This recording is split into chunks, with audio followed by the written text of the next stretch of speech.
I ask this question every time, but we should be live. Well, my Facebook and YouTube are refreshing, so I'll have to take your word for it that we are live, but I hadn't got a notification yet, and you know, Well, well, we'll share it out. And hey, there we are. We're live. At least hey, on Boucher Watch anyway. yeah, and of course I'm sliding into home plate at the very last minute here, running way behind, and we'll talk about that. What is it, show 74, 75, Duke? Yeah, 75, I think. 75. And again, we are stretching our legs out across the river from the outpost of Bossier City and delving off into the politics of Shreveport. I think our neighbors on the other side of the river need a little bit of help, like we've been dishing out over here on Bossier. And, maybe we can help them move the needle a little bit. Yeah, and we've already got a few people logged in. Ashley Lee's in, David Johnson's in. Hey guys, y'all make sure and tag out. This is, like I didn't do any little notification or anything like that. So y'all start tagging some friends. We're up to, I don't know, we got about 10 people so far. Okay, well, let's go ahead and do our countdown. We'll come back in, get our topics started, introduce our first guest, and get going. And folks, y'all text some friends, tag some friends. Y'all kind of know the drill. We're going to be mostly talking about Shreveport stuff, and we have two guests, so it should be pretty interesting. We'll be back in about 2.5 minutes.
Back to live. All right, Duke, we made it through another 2.5 minute countdown. We've got, I don't know, it's bouncing a little over a dozen people. We got some folks being tagged. We're up to 16, so hey, that's not bad for a Thursday night. Yeah, for Thursday night. I mean, you got football or some other crap on. I don't even watch football anymore. I mean, I just can't believe it. And now college, they're like beating college up to where it's going to be just like the NFL. Exactly. Well, and I don't watch football that much. I keep up with just enough of it to be dangerous. Of course, my big thing is fishing, which is part of the reason that I'm scrambling this evening. Buddy of mine and good friend of mine and customer of mine went to Caddo for a couple hours this afternoon, and well, we got back 15, 20 minutes later than expected. But anyway, it'll all work. Oh, so the Boucher guy is going to Caddo Parish to fish, right? Hey, yeah, and we talked about Caddo's stuff on the way to the lake. And as a matter of fact, we pretty much solved all of Caddo and Shreveport's problems on our way back and forth to the lake. We just got to get that relayed over to everybody.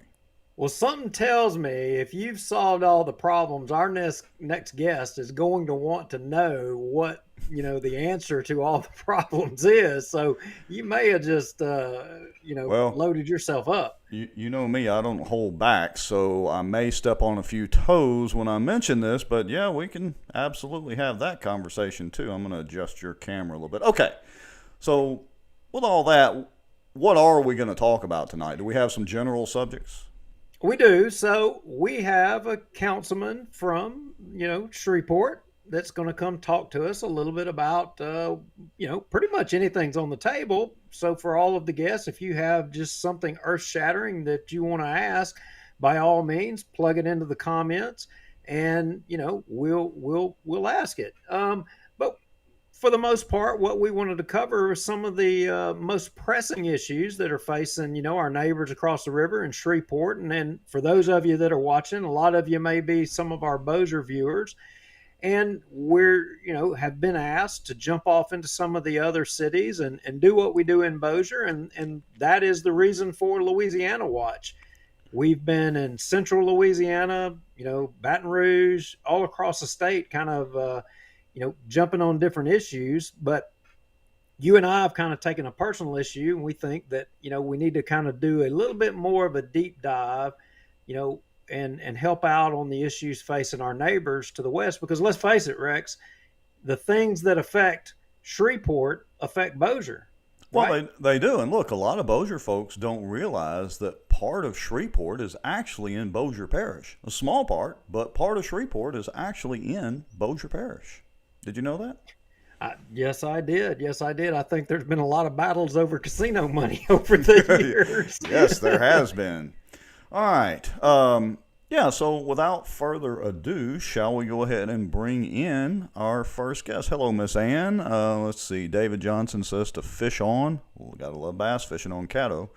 Ashley Lee Bullock, hello. Glad to see you. Stephanie Frugay, welcome to the show.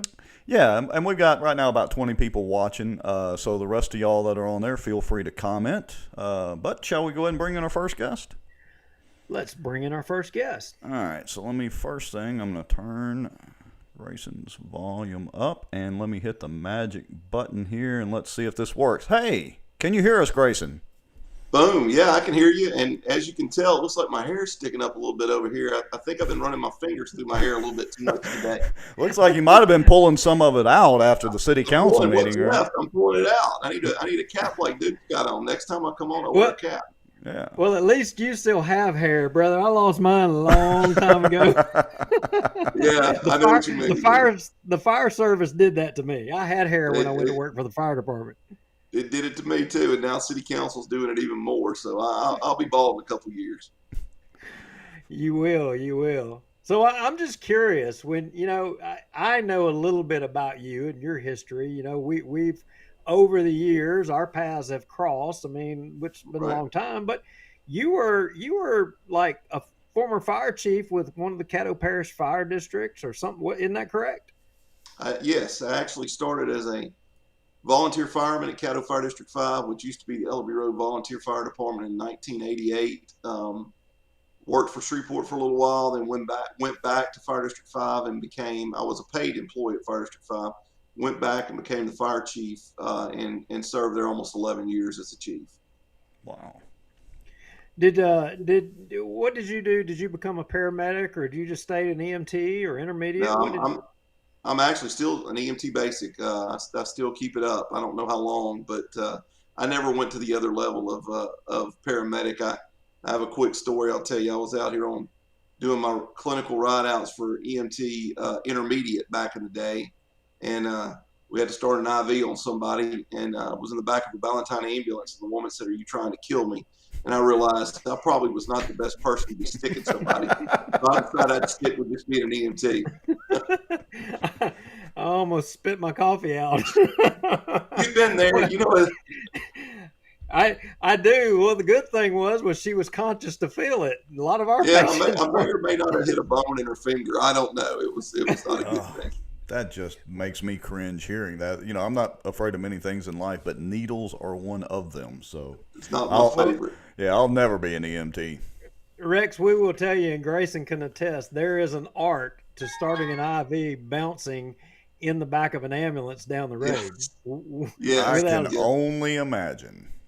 yes, yes. And people now, used to come up to me and say, why are they sitting there? We'd load up a patient, and I was like, why are y'all sitting there? Why aren't you taking them in? We're like, I wanted to say, look, really, for your family member, it's better that we sit there for a second to get that IV started before we get going down a bumpy road, especially in Shreveport. You know, Yeah, we know the roads and bridges problem over here too, but y'all got plenty of those issues over there as we do, well.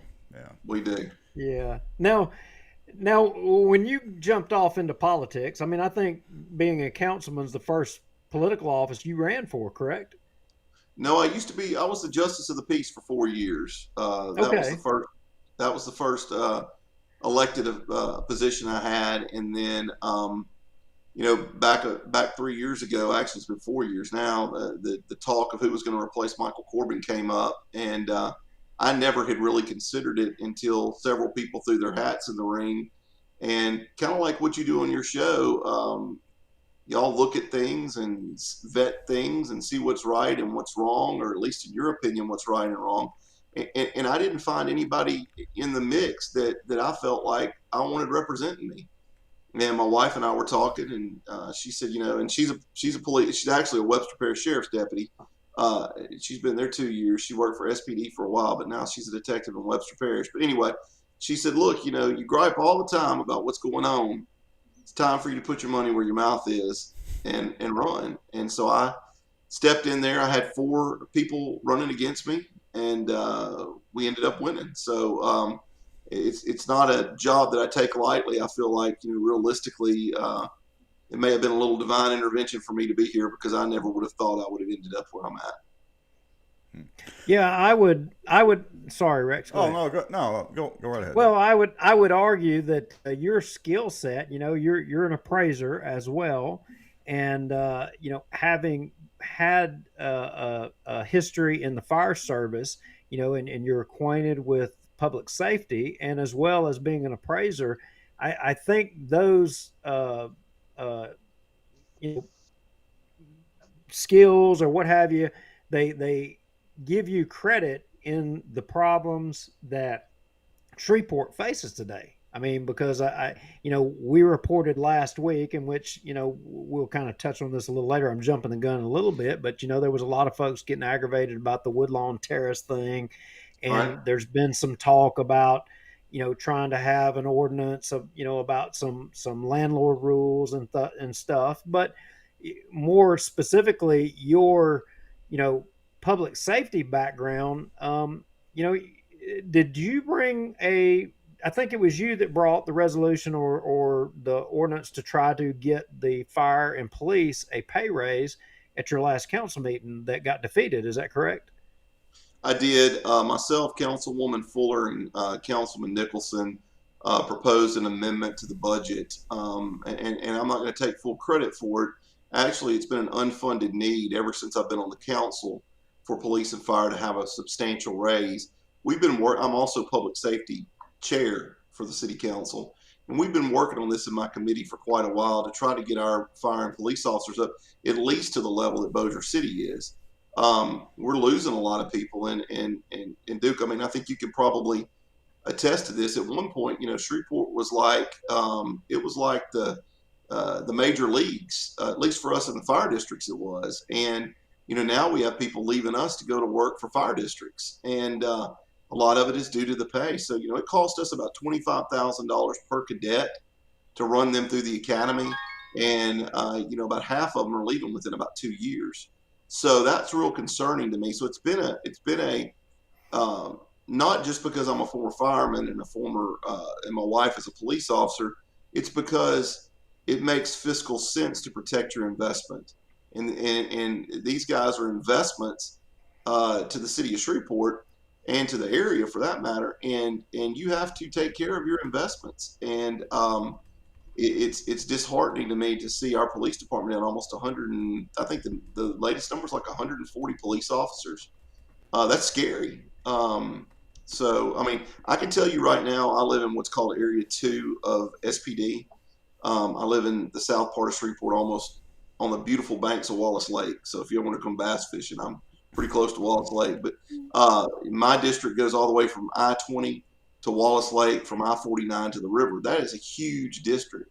And right now, we may have 7 officers in that district. That's a lot of population to cover with 7 officers. So it only made sense to me to do this amendment to the budget, and it's really sad to me it didn't pass. Well, I got a quick question. So, yeah, the numbers I think I've heard or read on the news where y'all are what is it, 125 officers short? It's close to it's between 125 and 100 somewhere. It's a lot. Let's just put it like that. We're down tremendously. So my question is, and of course we don't want to reveal too much information about the Shreveport PD, who how many officers are actually on duty at any point in time, but does that mean that Shreveport PD is short on officers available for, active duty or whatever they call it at any point in time? Or is it just, hey, y'all are down to this number, and so the people that are there are having to work double and triple, to make up that difference? In most cases, they're doing hire backs, which basically, when a shift's about to end, they'll try to get people to come in and work. Also, something that Chief Smith did, which I really, really agree with, he's making a lot of these desk job people get out and do patrol 8 hours a month. Yeah. And that makes a lot of sense. I mean, the other day he went out and patrol for 8 hours on a Friday night. That's something we haven't seen in leadership for the Shreveport Police Department in quite some time. So everybody's having to step up to the plate and do something while we're low. And I don't want the citizens of Shreveport to be scared. I want them to be concerned. We need to be concerned about the lack of officers, and for that matter, the lack of firefighters. But they're still getting the job done. Well, that was the main thing. Is being short total number of officers is one thing. Being short total or officers that are on an active shift or whatever is a whole different ball game. Yeah, and it's look, man. I'm not going to say all the time they're fully staffed, because they're not. I mean, it's troublesome. But I will say this: I get more complaints from citizens about patrol and the lack of patrol of officers riding up and down the streets. But as far as answering calls in a timely manner, I don't think I've gotten one complaint about that. Awesome. And hey, Brother Ed, I see that you're in here. That's awesome. Brother Ed Gonzalez is one of the police chaplains for Shreveport. And so he's watching the show. Good to have you, Brother Ed. Sorry, dude, go ahead. Well, the thing I was going to point out, and Grayson, you're having to wear a different hat these days, and, from just being a fireman, and now you're having to look at it through the lens of, being a politician and one of the governing people. You're one of the decision makers, you're steering things, and it's got to be a tough position to be in, because I think you and I think a lot alike, and you believe like I do, and this isn't a knock, and I don't say it this way, and I'm not putting words in your mouth. Of course, you have your opinion, but I always viewed government, as being the proper role of government. There was a hierarchy in government. My belief always was that the first responsibility of government was the safety and defense of its citizens. And that hierarchy started or starts with, and Rex would point out, because we've had this debate before, he would throw at me, he would say, when I say the first responsibility of government is we have a military, and he would say, but that's federal. And I was like, okay, but yeah, when you step past that, then what is the next responsibility? Either way, the first priority of government is the safety and defense of its citizens. And it's not to say that the other parts of government aren't important. It's not at all. But what is the first responsibility? I mean, I'm not asking you to say anything, but, give me your thoughts on that. Am I wrong in my thinking? I have said this over and over again. Whenever I started to run for this office, I reached out to somebody who's very high up in Caddo Parish law enforcement, and I'm not going to mention his name, but I wanted his take on it. He's been there a long time, and he said, Grayson, if you'll keep in mind this, public safety is the core to quality of life. And that's the truth. I made the analogy the other day on Keel that, you know, I flip houses, I do some real estate stuff. If I go into a house and the foundation of the kitchen is messed up, it's you know, I can tell it's wavy, it's messed up. And I say, well, you know what, though, if I put new granite countertops in and cabinets in, it's going to take care. Nobody's going to look at that. Well, I put them in. What's likely to happen? That floor is liable to cave in because the foundation's bad. The foundation and what we need to focus on in government, and you and I, it's really weird that you said this because I've said this over and over again.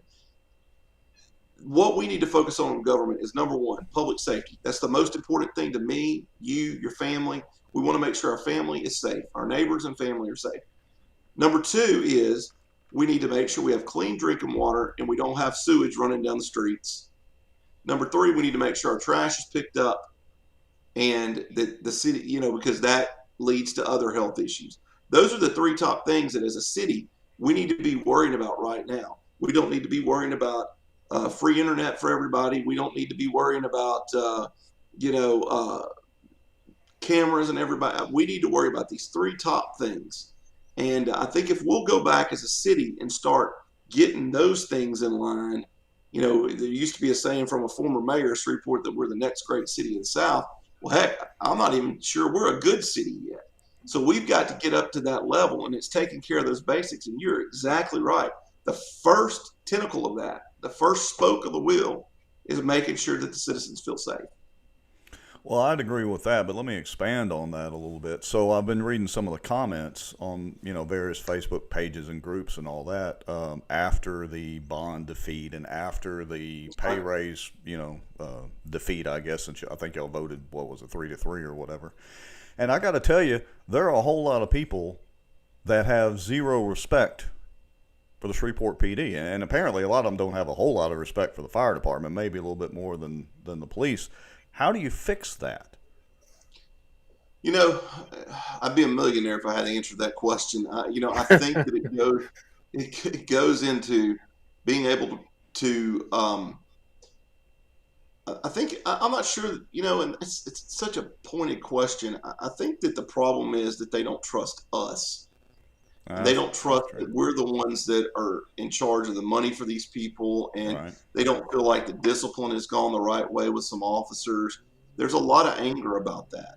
But I think really that anger is being pushed onto the police and fire department when really it's us. They don't trust. And I've said this to Mayor Perkins more times than I can count. We have to build the trust of the citizens by doing the right thing and doing what we say we're going to do because they don't trust us. And that's why the bond was defeated. They did not trust us to take care of $200 and some odd million worth of their tax money. It's a fact. So as far as what the police and fire department can do is, I think that we're just going to have to continue to do what they've been doing because look, we've got some really good cops and some really good firefighters, and I hate that perception is out there, but you know, unfortunately, I think it is. I see those comments as well. But to fix that problem, I think it starts with us making sure that the citizens trust us.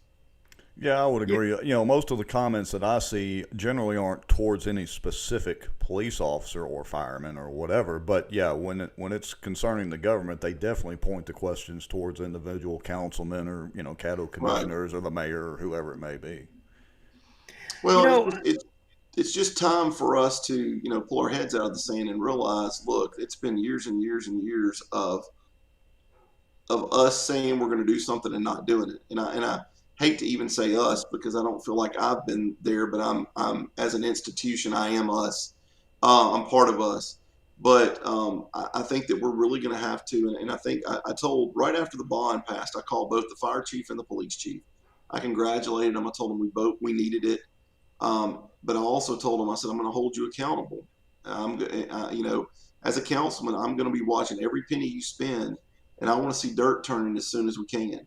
We're not going to hold on to these like right now. We're building fire station number 8. It was from the 2011 bond. Seriously, 9 years later, what level of trust does that give the citizens? You got my money 9 years ago, but you're just now starting to build the fire station. Um, those things are things that we can do to kind of hope to build the trust, but it's not going to happen overnight. You know, I would point out, and to the folks from Shreveport that are watching, and Grayson, I would say this to you, and I can say this because I'm not a Shreveport guy, I'm a Boucher guy. But what I would say is when I watch y'all's council meetings, I can appreciate the dialogue and debate that you guys have. Like I watched your council meeting, regarding this subject, and I saw you actually speak to the administration, and that, you being, I think, the chair of the public safety committee, you spoke to the fact that the administration has been fully supportive in what they could do to support public safety. And, you know, I think that's something that Shreveport overlooks. I think you guys are on the track. I mean, party lines, Republican, Democrat, it seems like, yeah, that's there, but it also seems like that you're on the forefront of being able to have dialogue and try to debate through these problems. Is that your observation? Well, to a certain extent, I am the first to call out when I think the mayor's done something wrong. But we do have an open line of communications, and I have always felt in the last 3 years, even though we haven't always gotten along on everything, that it's business, and we treat it as business. And once we leave those chambers, we can still talk to each other and conduct business. So I think that's been Yep, there you are. Sorry. there we go. I think that's been one of the positives with this council in particular. Also, I think the ability, and I'm just going to call it out right now, I think the ability of certain council members to cross those party lines. And I was telling somebody today at a meeting that Councilwoman Fuller and I have not always agreed on everything. We disagree on annexation. We disagree on some things when it comes to city government, but we voted together more than any other councilman or council members. We voted together on more, even more than myself and John Nicholson have. And that type of, we went to a meeting last Tuesday in the Cedar Grove neighborhood, and it was myself and Councilwoman Fuller, because believe it or not, Cedar Grove is covered by 4 different council members. Go figure. The majority of it's in mine, but there's 4. It's Councilman Green, Councilman Nicholson, myself, and Councilwoman Fuller. But anyway, we went to this meeting, and I think they were a little shocked that we sat down as, an African American female and a white Republican. We were able to articulate the same wants and needs and for the city. And some of the members came up to us afterwards and were like, my gosh, this was the most informative hour and a half we've had, and y'all were honest with us. And so I think that's something we've got going for us. And in city government, I'm not quite sure that national politics or R's and D's really need to come into it, because we all want the one thing, like what you said to start with, Duke. We want safety. We want the city to provide us safety, a good place to live, and economic development. And I'm not quite sure that if you're pro-life or pro-choice, if that really matters in that setting. I'd agree with that. So let me pop a question here. Let's see if I can make this play nicely, which is what I was playing around with a second ago. So let's see. Matt Varnell asked a question. Matt lives over in Caddo Parish. Matt, I don't think you actually live in Shreveport City itself, but you can respond to that. Anyway, Matt was asking about talking about the police station and the issue with the new building that was just purchased, or kind of sort of new. It was like the Millennium Studios building. So Matt brings in the police station. Why couldn't the city buy that building rather than this $27 million or whatever it's going to be for the new one? Now, Rex, Matt's not reaching new ground here. I mean, I literally had Millennium Studios in the notes. Oh, did I jump ahead? Well, you did. Oh, well. But that's fine. Matt asked the question, but you and I, Rex, even before we brought the councilman here in, we had discussions on, the Louisiana College building down there, and we know that there's a shooting range down, and then we got some information about, the BJ Services building potentially being bought, or that there was a contract on it. And we talked about that in a previous show. So I'm saying those things out loud so that if our good friend here knows anything or wants to comment on those, he's more than welcome Yeah. to chime in Well, on those. there's no hiding that I have aggressively tried to talk the administration into taking an existing building. Um, we looked at the BP building over on Ninth Street. It was almost $3 million. They didn't like it. Didn't fit their needs. I've looked actually at the Arkla building downtown across from the courthouse, which is for sale for a very small amount of money, or could be for sale. Didn't like it. Looked at the Sears building, the most recent one. Myself and Chief Raymond went and walked through it. Took the mayor. Thought we may have a deal there. Didn't like it. They're excuse me, hell bent on building a new building. Now the Millennial Studios. Let's flip over on that and back to the new building deal. I don't think we're going to be able to build a building for $20, $25, $26 million. I think we're going to end up in a mess there. But look, that's why I said we're going to hold your feet to the fire on it. But the Millennium Studio building is kind of a unique animal, and that was put on our agenda for a budget amendment for $3.8 million on Monday, the day before we were voting on the budget. We had very little information about it. Out of all the votes, and that's why I was laughing, out of all the votes I've had on city council, this is the one that I've been kicking myself in the butt over all day long. That's why my hair's messed up. I've been running my hands through my hair. We own the building. I mean, we own the land. That was not told to us in the council meeting. We already own the land. It's actually a lease reversion that we're paying back. We are escalating the lease on this property. We have a lease until 2058 with Millennial Studios. In there's a reversionary clause that says that we have to pay them fair market value if we want to accelerate the lease. But also in there, it also says, and that's something that we're digging into, or people are digging into. I've just pretty much have seen it for myself. There also is a clause in there that says if the building sits vacant for 365 days, that it reverts back to us. That building's been vacant for several years. So I am upset with myself that I did not look into this more, because I was one of the yes votes. It would have passed anyway, even if I'd have voted no. But I am really upset that I voted for that without vetting it.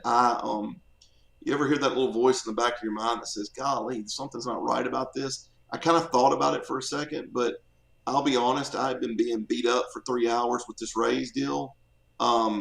Everything was starting to kind of sound like Charlie Brown's teacher, a little bit. So it just, we've been there for almost 3.5 hours. But now that once I started digging into it and realized, look, we already own the building. So it was misrepresented to us. I don't know what's going to end up happening with it. If I had my choice, we would go back and have to vote on it again, and I would vote no. And that may happen because I don't think it was presented to us properly. Now, as far as turning it into a police station, it's my understanding, I don't even think we did any due diligence on the building. From what I understand, it has a flooding issue, and there also is some environmental issues. So, I like that location. It's low over there, but I don't ever foresee that becoming a police station. And I can tell you 100% that it's not going on the mayor's. The mayor doesn't want it to be. And you were just touching on something, and I think it's a common thing for especially folks for big cities, like being a councilman. I don't know that maybe government moves. I've had this idea that government moves too fast, and that the elected representative doesn't have fully enough time to vet all of the issues that are thrown at them. People in the public have an expectation that you're supposed to have the right answer every time, all the time. But I would argue that you don't have enough time to consume everything, and you're having to depend on people to in city government, let's say an engineer, the city attorney's office, or what have you, to counsel you on this is this or this is that. And I'm not saying this about Shreveport, but I'm actually thinking about Boucher right now when I say this. But I've seen occasion where you've got to be suspect of that counsel you're getting from those administrators. You find yourself in that position? I find myself in that position all the time. I told the Cedar Grove people this the other day. You know, the way this Shreveport City government is set up, we are a strong executive government. The mayor is the executive. We're a weak council government. That's the way it was set up. That's the way the forefathers wanted to do it in 1976 when we changed from the commission form of government. A commissioner form of government. I think that the problem that I have is, you know, I have a job. I do 60 appraisals a month. I sell a little bit of real estate. I flip houses. I have to do that because really I make $500 every 2 weeks with city council. There's no way I could live on that. And out of that $500, I pay King's Answering Service $165 a month to answer my calls, where I can, you know, have a live person answering my phone calls. So, you know, the money for what we're expected to do in a city of almost 200,000 people, it's difficult. And yes, you're right. You have to depend on those department heads. You have to depend on the city attorney. You have to depend on the CAO to do their due diligence and let us know, and then give us time to be able to vet that information. But as far as I can't be, I told somebody the other day, I cannot be. I know nothing about water and sewage. I know nothing about policing. I mean, I can't be an expert in 6 different departments. I have to trust those people that are making, that's their career, to be able to do their job. And if you have people, that's why it's so important when we vote, and that's in Boucher, Shreveport, Minden, whoever, when we vote these department heads in, make sure they know what they're doing. And this is just not a rubber stamp. This is not a popularity contest just because he's your brother or your cousin or your cousin's friend or whatever. My brother says he's a nice guy. I don't care if he's a nice guy. Can he do the job? Amen to that. Wait, so y'all aren't getting paid huge sums of money to be city councilmen? That's a shock.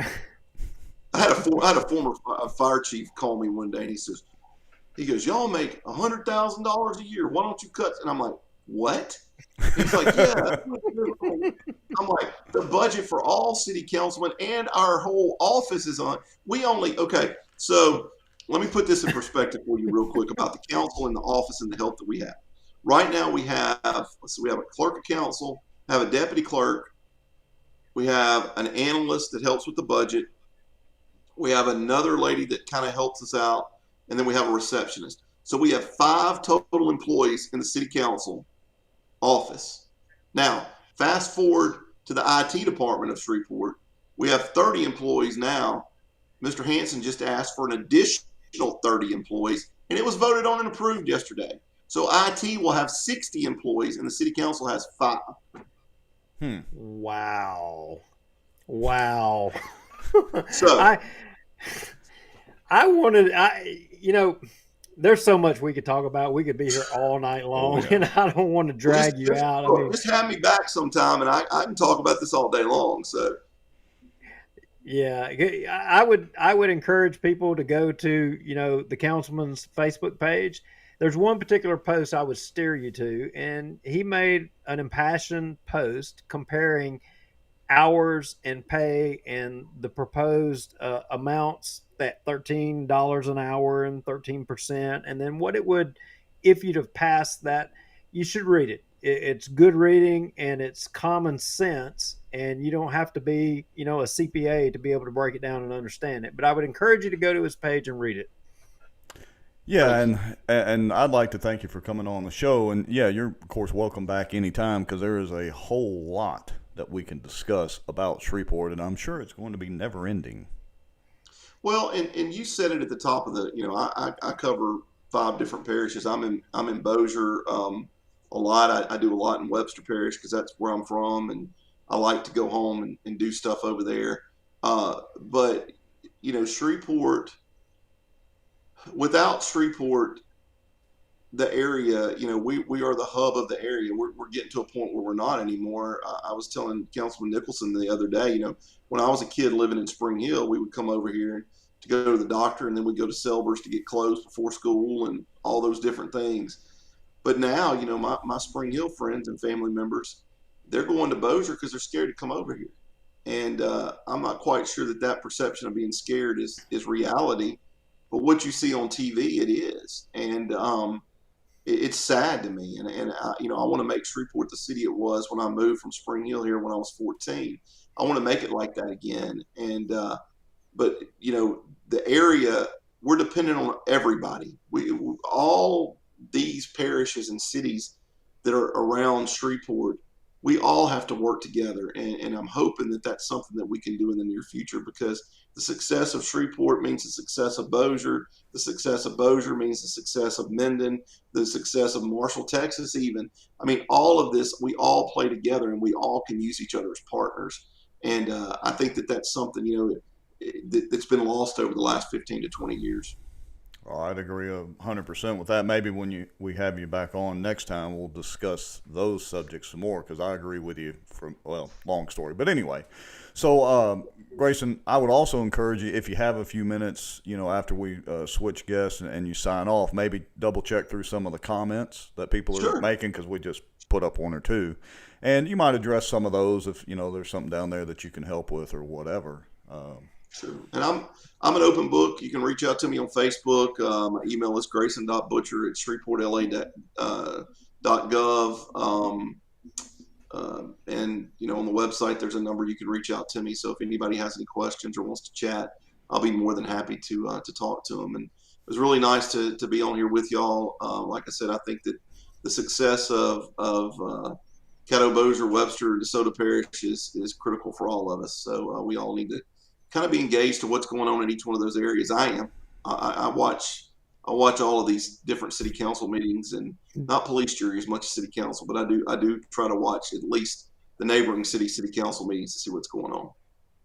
Well, you can share. We watch a lot of them as well too, and I would tell you that my take is that the city of Shreveport's council meetings has the best debate of any of them that I see, and they should be proud that you're having debate, because a lot of the towns and cities, they don't have debate, and the debate is how we move forward. The pros and the cons of every issue.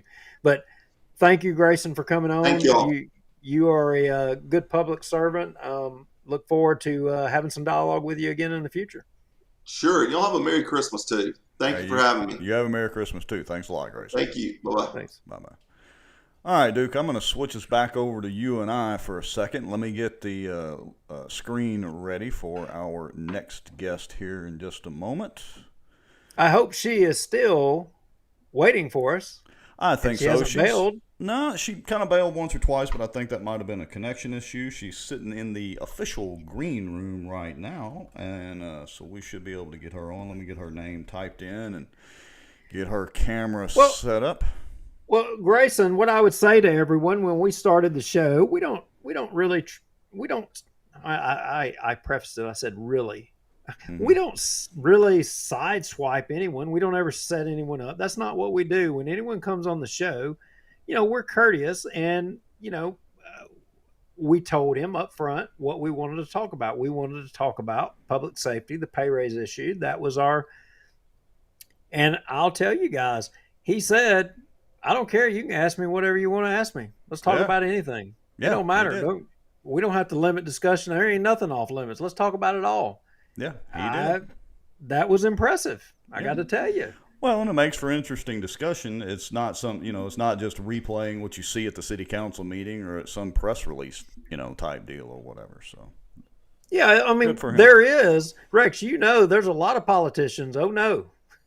Oh, yeah. No. What are we going to talk about? Exactly. Oh, no, I don't want to talk about that. I don't want to talk about this. Not him. Yep. Okay, so let me go ahead. I think I've got us set up for our next guest. Let me see if I can get all this to work right. I'm going to bring Tiffany Hyde in now, and we'll see if the audio comes in like it's supposed to. But anyway, here we go.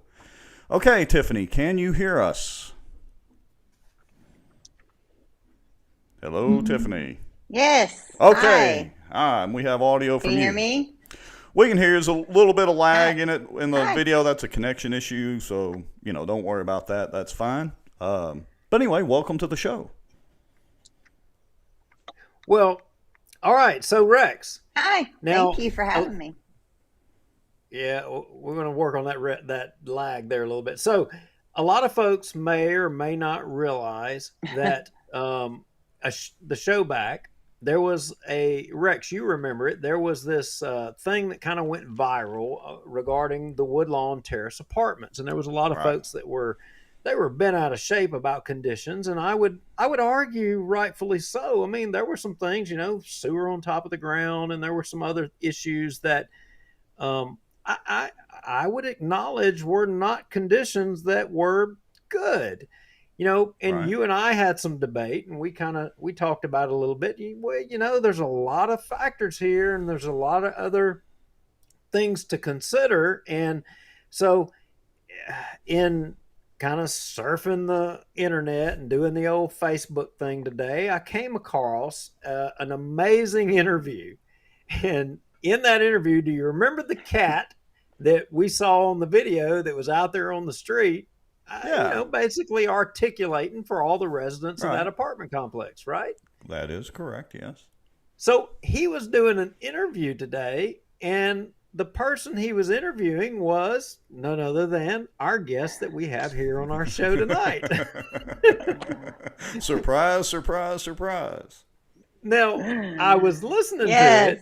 it. She was saying some amazing things, and I'm like, man, this girl is a high achiever. I'm going to tell you, because she had some stats and was spitting out some numbers and some things that were pretty amazing to me and startling. And the way she was articulating it, I was like, this is a pretty good thing to follow up on. So reached out to her, and she graciously said, hey, I'll come on. And we dropped her. And we dropped her immediately. And no, we did But- not do that on purpose. So she'll be back in a second. If we have to, if her connection keeps dropping, we can have her do a call-in deal or something like that if we have to. Okay. And You back with us there, Tiffany? Oh no. Hey. all Okay. right. That's okay. If you drop off, just come right back in. So Tiffany, I'll seeing that we may lose you here or there, whatever. We'll work through this. So, how did you come to be, and tell us a little bit about you? You've already told me, but tell the folks watching how and who you are and why this issue regarding, landlords and, Woodlawn Terrace. How do you play into all of this? I mean, I seen you on KOKA. KOKA is not, a Republican conservative country music station. I mean, I remember as a kid listening to KOKA a little bit on the side. But anyway, go ahead. Tell us a little bit about you. Okay. Well, first and foremost, I manage properties, and my husband is an investor, and so he has properties. And when this all came about, I received a text message from somebody, and they said, "Oh, you need to go down to city council. They're having a meeting about this rental ordinance, and you need to, be sure that Jason knows about this." And da da da da da. And I was like, "Okay, well, I will, call up some landlords, and we'll go down there and find out what's going on." So, of course, I start researching and try to figure it out, and I'm like, "Oh my goodness, well, this is not good, guys. I mean, they're fixing to slap on $35 a property to register each individual property that we own. And I mean, and then they're going to charge us $100 to go in and inspect the property, and then $75 to go back and re-inspect the property." And I was like, this is crazy. Like, where are they coming up with these numbers, and what is going on here? And I mean, my husband we're pushing close to 300 a property so far, right? If I'm adding up what you're saying there, we're between $200 and $300 right here, right now, right? Well, I mean, if you just back up for just a second and multiply 36,000 properties in the city of Shreveport that are rental properties, it's an estimated 36,000 properties in the city of Shreveport at $35 a property. That's $1,260,000 right there just in registration fees. Well, they need that to pay for the Millennium Studios that they're buying back from themselves, apparently. So let me ask you this: was there any justification for these fees? I mean, how is a fee going to fix something? We had no idea. They didn't tell us. They didn't even tell us that this was even. I mean, this came out in an article the day before the council meeting. Wow. Well, all right. Now, So I got to ask you, though, in all fairness to the folks that are watching, so just to make sure y'all are not the property owners for the Woodlawn Terrace apartments, right? absolutely no, we Okay. do not own Woodlawn Terrace. Okay. And uh, how it came about was Woodlawn Terrace's landlords do not represent the rest of us landlords. They Fair do enough. not represent the majority of landlords. When I saw those videos and I saw the deplorable conditions that those people were living in, as a landlord myself, I said, no, we cannot have that.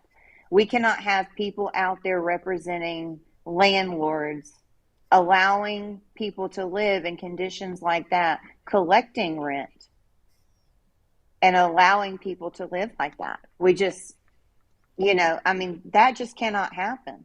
And I don't understand the whole, I mean, there's so many arguments here as to, oh, it's the landlord's problem. Oh, it's the owners. Oh, they've owned it for 6 months, or I don't care.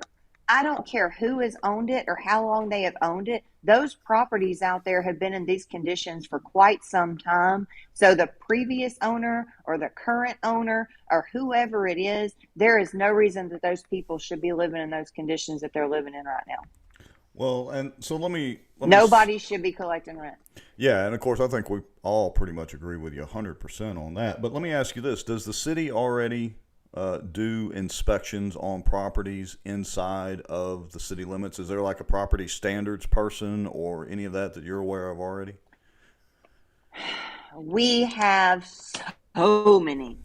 We have so many different entities and organizations that do inspections, but they are so backed up that you literally, I mean, you can't get an inspection on something. It's so backed up just to get an inspection if you want to build something right now. Trying to get in touch with an inspector to get somebody if you want to, you know,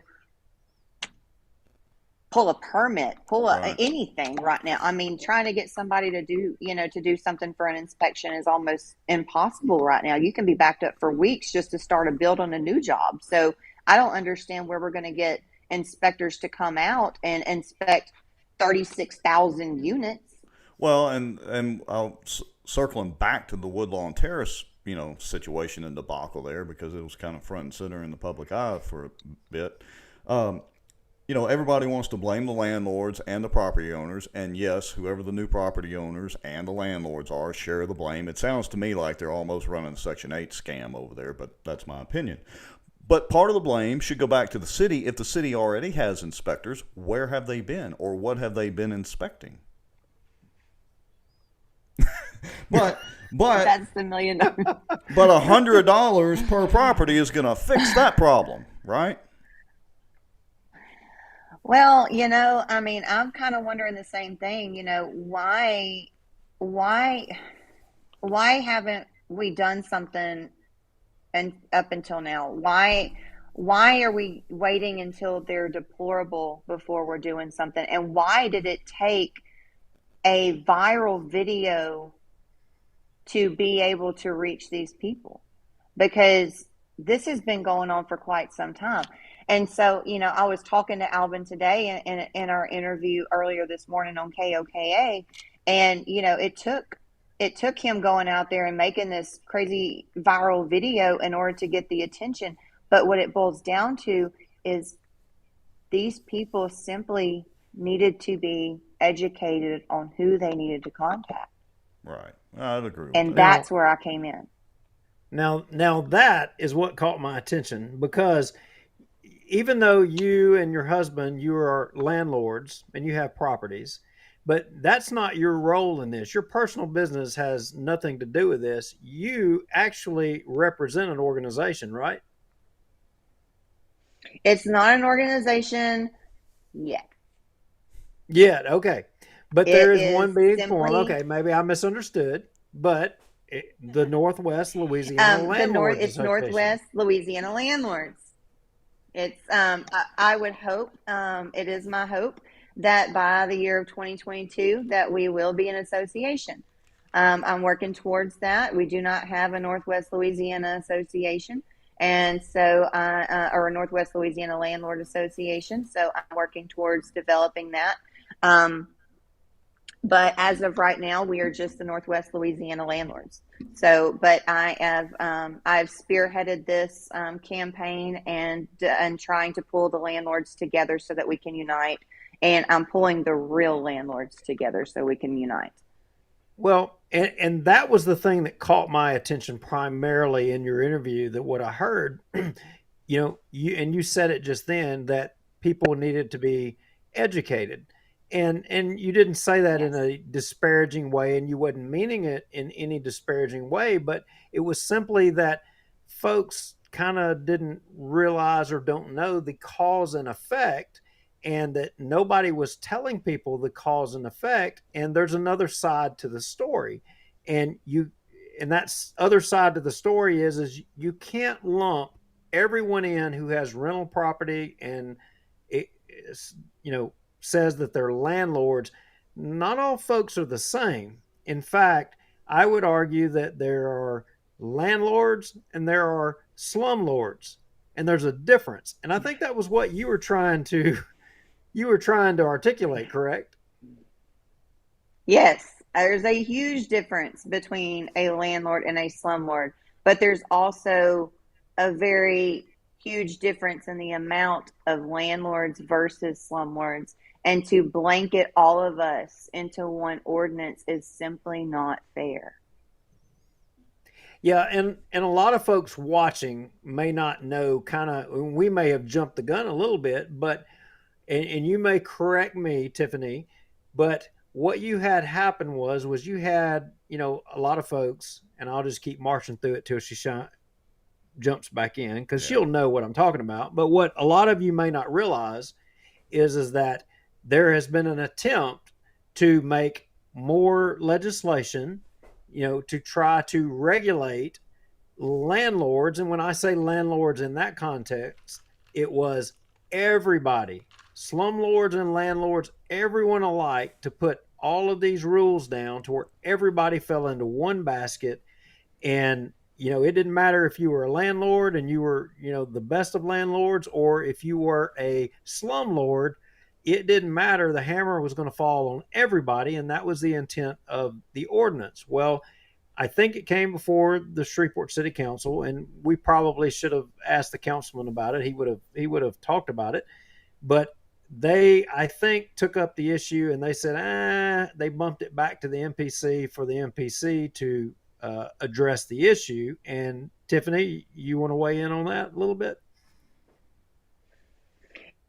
Yes, we brought some points across whenever they had brought this kind of to the table. I rounded up the landlords. We showed up at the council meeting. We were like, this is really going to affect. I mean, we're fixing to affect. Investors are not going to want to invest in the city of Shreveport if you start doing things like this. They're going to back out. We have other options. We can take our money to Boucher. We can take our money to, Texas. We can take our money to other states. And then also the fact that take an expense at $35 a unit. Where do you think that money is going to come from? How are you going to make that back up? If you have $35 per unit, and say you have 200 houses and you're a landlord, that's $7,000 off the top right there, just in registration fees. Where are you going to pass that to? The tenant. Oh yeah, it's trickling right on down. That $100 inspection fee, where's that going to go? It's going to go to the tenant. That $75 re-inspection fee, where's that going to go? The tenant. We are right now in the city of Shreveport, the average overall rent right now for a 3-bedroom, 1-bath house, which is the average looked for house in the city of Shreveport, The average rent for that is $850 a month in the city of Shreveport. $850 a month. Wow. The average Rick, hourly rate. No, go ahead. I'm sorry, Tiffany. Go ahead. Okay, the average hourly rate for the city of Shreveport employee across the board is $14 an hour. Bringing that to $30,000 a year, and that qualifies them for $750 a month. For $750, for rent. So we're $100 short already in rent, based off of what the average person makes a month. So they already can't afford to qualify for the house that they need in the city of Shreveport. We're $100 in the hole. So if we start going around having to raise the rent on the average necessary property for the average person in the city of Shreveport, they're not going to be able to afford it. We can't do that. And that was what struck me in your interview, because that's the other side of the equation, that, you may be a tenant and, you may not understand from the perspective of the landlord. You have maintenance, you have a note on the property or what have you. You may not see the other side of it, and that any costs that are, put on the landlord, I mean, at the end of the day, it's coming right back to you. Whether you like it or not, it's coming right back to you. How many evictions, my goodness, if you did this, how many evictions do you think would end up piling up on people because they couldn't afford to be there and they couldn't have that extra expense? I mean, it'd be a lot. Then where do they go?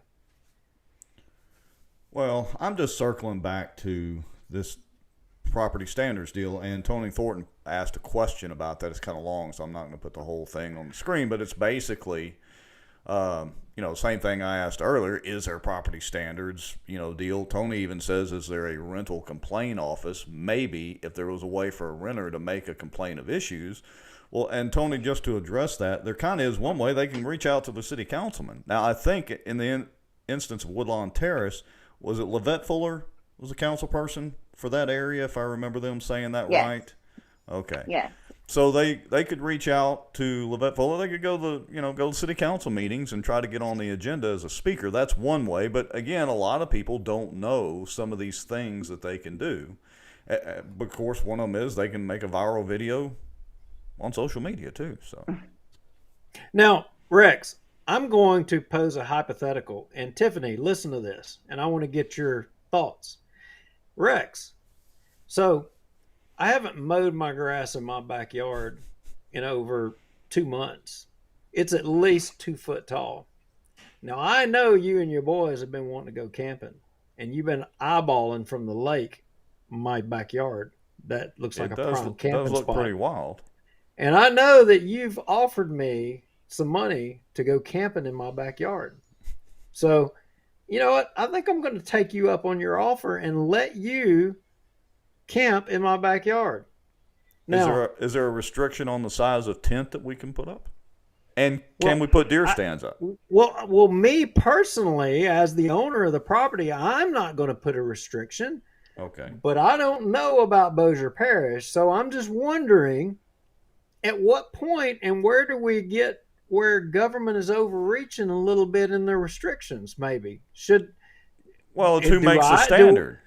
Be owning the land? Do I have the obligation that I got to mow that stinking grass so that you can park your tent out there? If you're willing to park your tent there because you want to? Maybe I want to hide the tent in the grass. But you bring up a good point, is who sets the standards? It's like Tiffany was mentioning the fees and the costs and all that. They just pulled that. Well, forgive me. They just pulled that out of their asses. Well, if I mow it, I'm a landlord. But if I don't mow it, I'm a slumlord. Who makes that determination? The same people that pull the fees out of their rear ends. Tiffany, you see my rhetorical point, and I'm just wondering, what is your thoughts? Because we're talking big stuff here, and libertarians their minds are being blown right now. I don't know. At what point do we reach government overreach? I'm wondering. Well, you're really reaching into a lot of government overreach here. I mean, you're crossing a lot of boundaries. I mean, one of the questions that I have is, if you're going to start tagging the landlords on their houses, why aren't you tagging every single house in the city of Shreveport? They're not going into your house and telling you, hey, you're going to knock on this neighbor and say, hey, your grass isn't mowed, and you know you're not a landlord, or you're not a rental unit or whatever, but your grass is this high or whatever, so you're not up to code. Let me come in and check out and make sure that you have your wiring and everything, and this and that is all up to code, and that your heating and stuff is heating your house up to this many degrees, and your water is heating up to this many degrees. And just all these stipulations that they had, they're not knocking down the doors of those people that are the property owners of the house, to come in and do that to them. So I don't understand why they're saying that the landlords need to, to do that for their properties. But I do understand that there are certain standards for people, that have to have things such as the ability to have running water. Now, I'm not saying that the landlord needs to pay for the water bill, but I'm saying that when you turn your water on, the fact that the water should run through those pipes and come out of the faucet is a necessity. Well, it is, and I think So one of the big deals I had with the Woodlawn Terrace situation was that apparently the electric was included in the rent, I believe, and they had SWEPCO come out there and pull the meters because, based on what we had seen, they weren't up to code. well, they weren't up to code, but those folks had griped on social media, and it pissed off the landlords or the property owners, and they had the meters pulled. I mean, that's the story they gave, so I'm assuming that's true. I'm going to switch us over to comment mode here for a second. Duke, your lovely bride, Kara, says, if people stopped renting the houses, the landlords wouldn't receive income, supply, and demand. And I agree. It's a situation with Woodlawn. The only counter to that I would say, Kara, would be sometimes moving is easier for some folks as opposed to other folks. And some of the, let's just say, income level folks that are in some of these situations, they can't necessarily easily move. Let's put it that way. Yeah, and it begs the question, and I'll go back to landlord versus slumlord, and how do we make that determination? And I'm playing devil's advocate here. I mean, because, look, if folks have worked their tails off to, develop a business, get property to where they can then lease it, that is a business. And I mean, they should have protection. I mean, we should look at all rights of everybody here, but at the end of the day, who determines the difference between a landlord and a slumlord? I mean, that's what is that delineation? How do we make that determination? Because obviously there is people living in conditions that shouldn't be, living the way they're living. I mean, and does the landlord have ownership in that? Yeah. Do we need to depend on government to make that decision? I don't know. What is the answer to that question, Tiffany? I think and that's one of the reasons why I, had decided to place the information into the hands of, especially the Woodlawn Terrace apartment renters and tenants. I wanted them to become educated on the landlord tenant laws. And that was what we mostly spoke about today, was pulling that information from the Attorney General's office and going over the laws that are actually stated for the state of Louisiana. And there are certain responsibilities that are required of the tenant, and there are certain responsibilities that are required of the landlord. And those are established. A lease is a mutual agreement between a tenant and a landlord. When you go and you lease a property and you go and you look at it and you decide that you want to live there, you have the right to say, this is something that I agree to live in. This is something I'm willing to pay rent for. Or I don't want to live here. This is not what I'm willing to pay for, and you can walk away. If you so choose to move into that property, and we do this with our leases, if you choose, it is as is, and we give you a sheet to fill out, and this is also in the landlord tenant law book. You are given a sheet to fill out. You fill out that sheet. If we agree to fix whatever this, and this is, we sign off on that. We give it back to you, and then we sign our lease, and it's a mutual agreement of these things will be fixed, and then you move into your house, and we go from there. And that's where you decide to live. Now, if you tear up our house and you have normal wear and tear and you trash it, or you do things to the house and stuff like that, well, then you're held responsible for those things going wrong. So we're not a slumlord because you broke your windows out. Now, a slumlord is somebody who signs a lease with somebody knowing that house does not meet any kind of code whatsoever, is already deplorable, is not in living conditions at all, that this person really has no business even moving there because there's no hot water tank. There's no way for them to get running water into it. There's no way for them to get electricity into it. They're not going to fix any of the issues if anything does go wrong to it while they're living into it. They don't have a maintenance crew that's going to come out and take care of these people. And they're still going to collect rent every month. Now that's a slumlord. Yeah. Good A definition. real landlord, they take care of their tenants. Yeah. So Go ahead, Duke.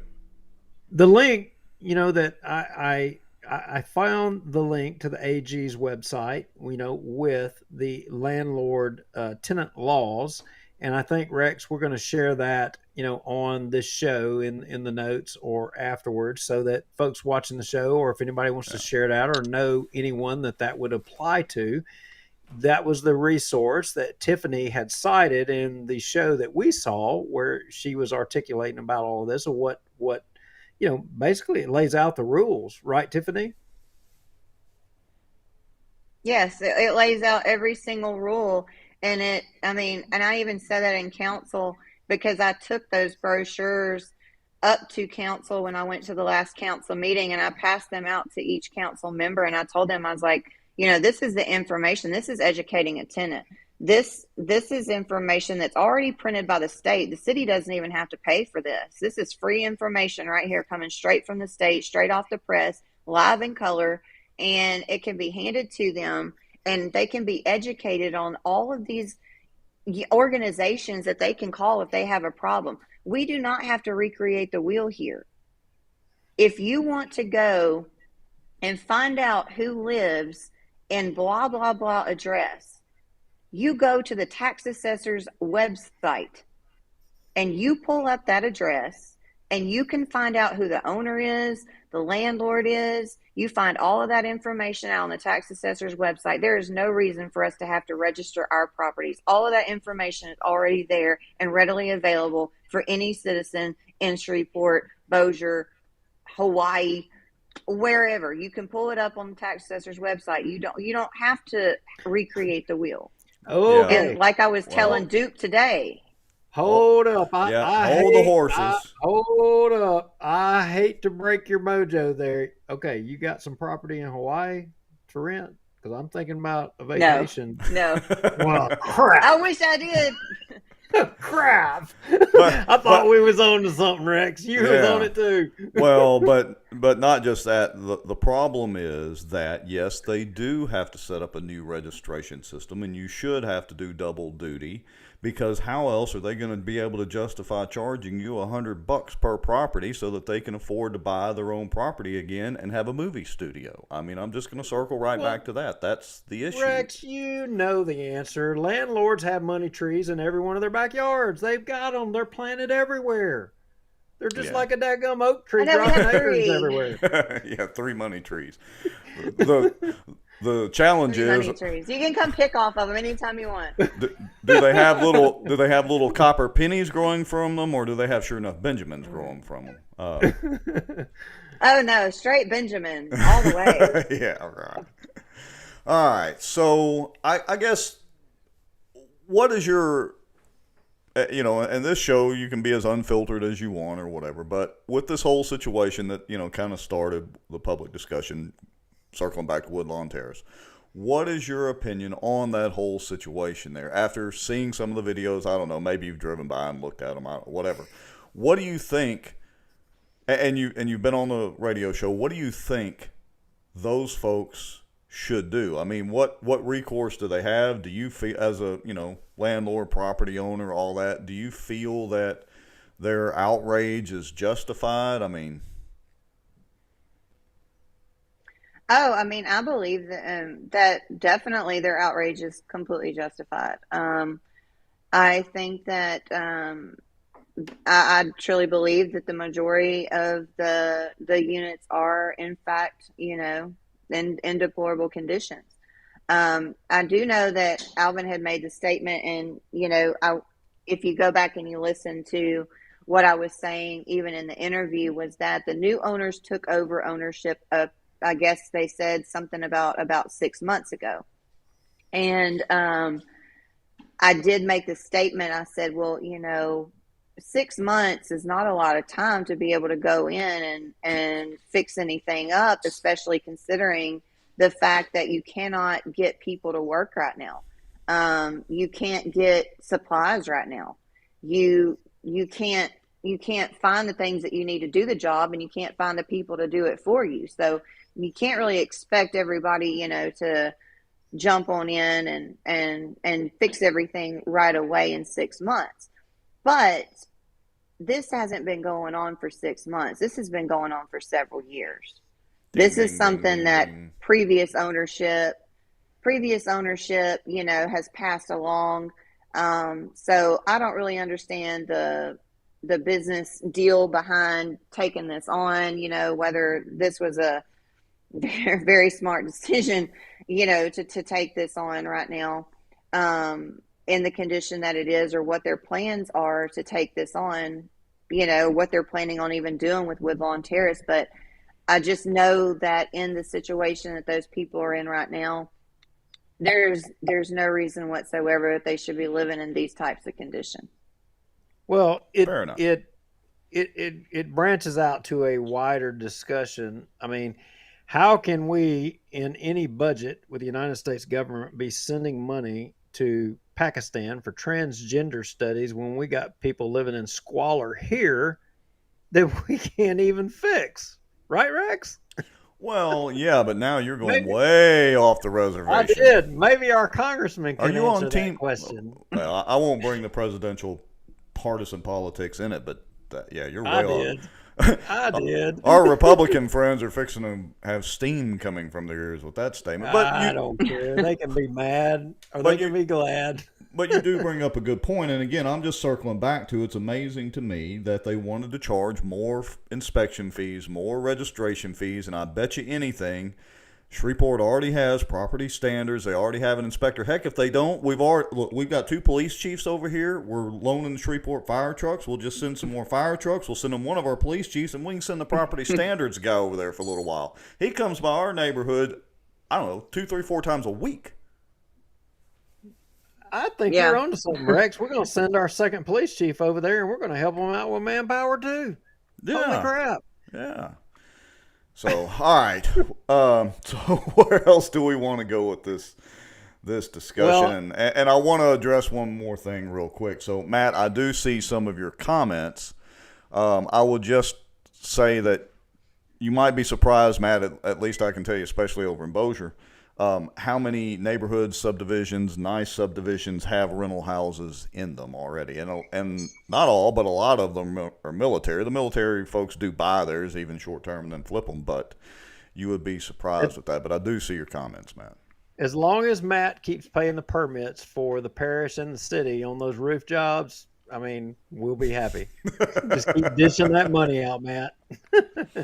Well, Tiffany, we appreciate you coming on. It was kind of last minute, and you are wonderful. We're glad that you're taking the initiative to try to show the other side of the argument and the debate, because everybody needs to know both sides of this thing. I mean, you can't adequately solve a problem only hearing or knowing one side of the equation. And hat tip to you for taking an initiative to try to show the other side of the equation, because there is another side of it. And that's been, my goal in all of this is trying to find the medium. And when I decided to step off into this, and I decided to go after this, I said, I promised myself from the very beginning that I was going to have, open eyes and open ears. And I was going to look at it from all perspectives. And I wasn't going to try to take sides, even though I am a landlord. I want it to be fair. I want to come to a medium. I want it to work out for everybody involved. And I'm going to make sure that I do my research like I have been doing. I'm going to make sure that I follow through with making sure that I even told Alvin, I will walk out and go visit Woodlawn Terrace myself and visit these residents and actually see for myself what is going on, and take them and personally hand out this information to them. I care about the city of Shreveport. I love my city. This is where I'm from. This is where I grew up. I understand the situation that we're in right now, that, that our city is being looked at terribly, and I still have faith in it. My husband still invests in it, and I still have faith in our city. I want to see it do better. I want to see it pull together. I want unity in our community, and I will go however deep into it I have to go to make sure that happens. And, whatever it takes for me to try to, spearhead whatever I have to spearhead into, or walk off whatever cliff I have to walk off, I'm willing to do that, to try to make something happen so that we can join forces and make this come to a medium and make it fair and just for everybody that's involved. Amen. If there were more folks over in Shreveport like you and your husband, we could argue that it would be a better place. And so, I don't know, maybe this will kind of be the thing that some folks can start gathering together and helping each other out instead of fighting or shooting each other all the time over there. We'll see. Well, thank you, We'll for see. Tiffany. Yeah, thank you, Tiffany, for coming on, and report to us about what happens over there, and keep us informed on what you're doing, please. Awesome. Thank y'all so much for having me, and thanks for reaching out. Hey, thank you, Tiffany. And Have a Merry good Christmas to everybody. Merry Christmas to y'all. Y'all too. Merry Christmas. All right, Mr. Lowry. So, Rex, 2 great interviews. Yeah, I think that went pretty good. I think I surprised you with Tiffany, right? You wasn't expecting that. Yeah, she was well spoken. Of course, she knows her stuff. I mean, like she said, her and her husband are into investing in properties and rental properties and stuff like that. So she's well spoken and knows her stuff. I'll have to go see if I can find that radio interview and listen to it and see. I think both of our guests, are an example of, you've got people over there, they care about Shreveport. I mean, let's face it, Shreveport has got a lot of problems, and Shreveport is struggling to keep it together. They're at a bad place right now. And I would argue, I think that Shreveport is at a crossroads. I think they're at a crossroads. Either they're going to fall off the map, or they're going to pull themselves up by the bootstraps, and they're going to make it. It's going to go one way or the other, and I agree. And they may have to go a little further down, so to speak, before they come back up and bounce back. But I don't want us to have to annex Shreveport, so I would like to see them, bounce back on their own. And you're right, it's going to take some more of these issues coming up, popping up, and people trying to figure out solutions. It's going to take leadership by the city council, leadership by the mayor. I mean, it's the same thing we gripe about over here. Leadership by their Caddo Commission. We've got the police jury over here. So it's the same basic things. that we're griping about. Jerry Greer brings up a good point. He says, where is the district? Whoops, let's see. Well, you're right, Ashley Lee. The property standards guy doesn't play. Jerry Greer says, where is the district's representative to help out the people? So, look, you're right, Jerry. It even takes efforts by the state reps and all that. It's a concerted effort to fix the core problems that are going on in Shreveport. A new police station is not going to fix it. Giving the policemen and firemen raises is not going to fix the problem. Those are all steps to help improving the police station, improving the pay for other city workers. Those are all steps, but they're not going to solve the core problem. And honestly, folks, again, I was talking about that with the fellow that I was fishing with today who lives in Shreveport, and it might be a generation or so before Shreveport gets fixed. Yeah, and it's of interest to Boucher that Shreveport gets fixed, because I don't care, if Shreveport spirals further than what it is, there's no way that it doesn't, come across the river. There's no way. Yeah. So Boucher has a vested interest in Shreveport being successful, and bottom line, I'm going to say they got to get the crime under control, because, people's idea and view of Shreveport is more important than anything right now. And if you're scared to come into that city, I mean, that's the worst thing possible. I mean, you've got to deal with the crime. It's the whole perception thing. And, and we've talked about this before. And so, just kind of closing out, we'll talk about it a little bit more. The total violent crime in Shreveport is on par with most other cities of its size. It's about on par per capita with Boucher.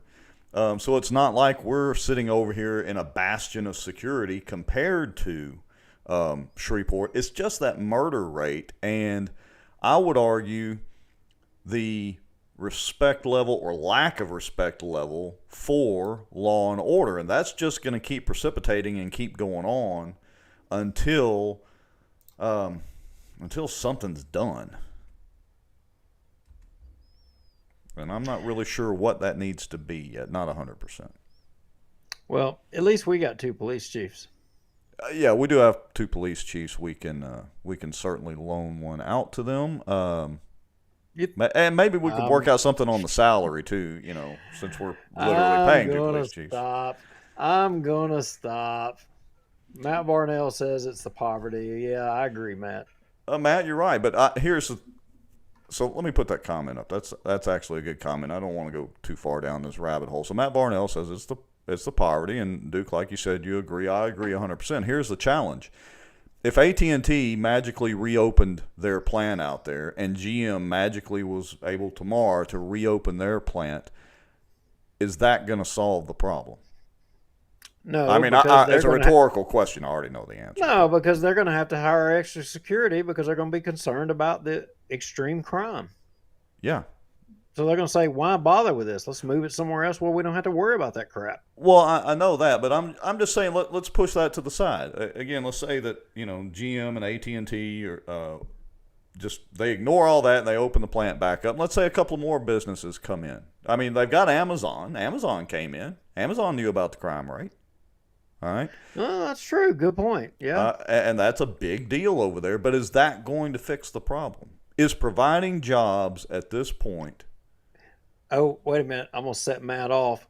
Or are they just feeding off of the poverty and the low income labor? Maybe so. Ooh, Matt's going to lose his mind. All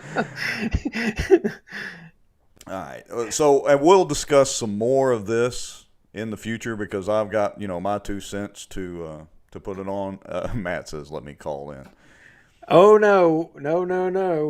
Rex, go ahead. Not tonight because I have had no dinner yet. I had to roll in, literally drove up in the driveway, jumped out of my truck, took my rain suit off, and fired up the software to start this because I was already 15 minutes late. But, Matt, we will have you on one night. All right. Now, Rex, on December the 30th, for the next show, I don't have us lined out for the next show, but On December 30th, I've already got us a guest lined out already. And I want to Really? go ahead and kind of throw it out there a little bit. But Okay. have you read anything about this COVID lawsuit or mask lawsuit or Oh vaccine yeah. lawsuit with Oshner's? And then recently, did you hear about the lawsuit that, from all of the nurses or the employees that the Shriners fired? Well, I've heard that there are lawsuits either in progress, being filed, or all of that. The Attorney General and Raymond Cruz, State Rep, District 8 or whatever, did Yeah, no, file. that's not the. There's that lawsuit, but what else have we got going on? So these are actual Well, employees? Well, the attorney for the employees that were fired by the Shriners after there was a federal injunction, if I understand correctly, we've got the attorney or the law firm or the attorney that represents all the employees that all got together and have filed lawsuits against the Shriners. They're going to come on our show on December 30th, and we're going to get to talk about the lawsuit with Oshner's and the lawsuit, against the Shriners. Well, that should be interesting. We'll get it straight from the horse's mouth, so to speak. Because here's the thing, this case could be, trend setting, and here's the reason why. Everybody watching and anybody out there, if you work, I mean, I guess you could be fired from being retired and whatever. But anyway, if you work and your employer suddenly up and said, okay, you either get the vaccine or you're fired, and you said, well, I'm not going to get the vaccine, and they fired you. I mean, are they violating any right, or are they not? Can they do that? Are you Can they mandate? Are you switching how you vote? Am I in Me? am I in like Alice in Wonderland or Twilight Zone or something? Well, let me give you the counter pitch and tease to that. Should employers in an at-will state be able to fire employees that they don't feel meets their standards for the job? Or should they just have to bow down and let the employees do whatever they want? Oh boy, I'd have to call Matt Varnell and ask him what he thought.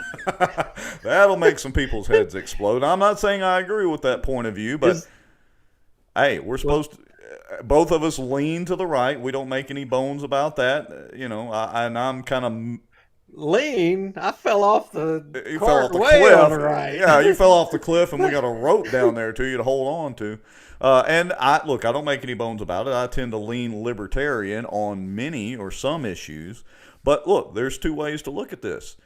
I agree with it from the employee's viewpoint, but on the flip side, supposedly pro-business and pro-employer and all that good hoorah for the Republican Party and the, quote, conservatives, how can you be against the hospital for exercising what they supposedly have the right to do? It's their business. If the employees don't like it, they can go work at another hospital. But can your business legally mandate that you do something that could potentially cause you to die? I mean, do they have the right? Do they have the right to mandate? Didn't you that wait a minute? Make a choice between life and death? Didn't you just used to run into flaming buildings? But that was a choice. I didn't have to do it. It is a choice for you could have chose to go work somewhere else, right? I actually liked running into a burning building. Aside from the point that you're crazy. The hotter it was and the brighter it was, the better it was. There's no fireman out there that will tell you different. If they tell you that, no, I don't want to go into a house that's on fire and it's burning and it's smoke and I can't see nothing and it's hot, they're lying or they're not a fireman. I'm sorry, that's the truth. Okay, fair enough. But my point is still the same. Pick whatever job it is. Should the employee, and so this is a question we may pose on the show, and we'll discuss some more. I'm not going to drag it out tonight, but that is a legitimate question. There's definitely two sides to this. There's the pro-employer side, and then there's the pro-employee side, and, well, who makes that line? I don't know. I glanced over here, and I wanted to ask you, Richard Harville, mail slow, question mark. No, I mailed letters today at Boucher, Maine. The two mailboxes were full to the slot at 3 p.m. Can someone get off their lazy butt and empty the box 2 times a day? Maybe all those folks were mandated to have the vaccine and have took the day off, Yeah. or said, "To hell with it. I'm not going to have a vaccine. I'm not going to take a risk on having a heart attack." Maybe they're striking. Doesn't the post office have a union, and they're like the postal union or whatever? I like what Kara said. She said, "Get rid of OSHA. If she get rid of OSHA, I'd be back in business in the oil field." Yeah, I 100% agree with that. Having dealt with OSHA back in my boat building days, they're almost worthless. But that's a whole other story as well. Anyway, Okay. enjoyed it. Great show.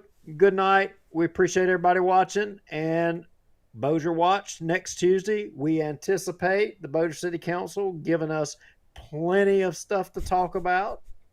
And then the next Thursday, we're going to do another Louisiana Watch. We may not hit on Shreveport. We may move on. Maybe Minden, maybe South Louisiana, something. Who knows where we'll go.